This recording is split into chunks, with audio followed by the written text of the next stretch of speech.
Welcome to the Banker Lamp. Please enjoy the video. You begin by prepping the latch and your timing rig. Make sure the Yukimiya Azure Latch is clean and aligned to within 0.5 millimeters. Once done, set your controller to 60 Hz sampling and enable frame sync so inputs map consistently.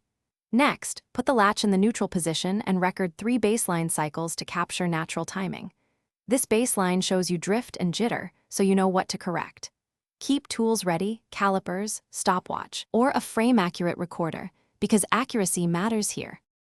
You now find the effective timing window.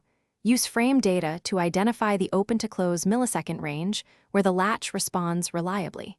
Then adjust the trigger input offset in 1 millisecond increments, logging each change so you can compare results. After each offset tweak, run 5 trials to average out variability and reduce noise. Once an offset consistently produces successful latches, fine-tune within that window. Make sure to note temperature and battery.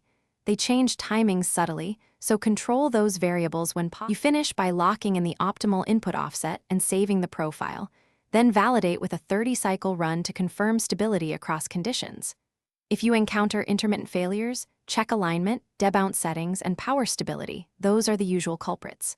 Once done, run the latch under varied load to ensure robustness. Troubleshooting advice: isolate variables, change one thing at a time, because simultaneous adjustments hide true causes. Make sure to document final settings so you can reproduce success reliably. Thanks for watching. If this was helpful, leave a like and consider subscribing. See you next time.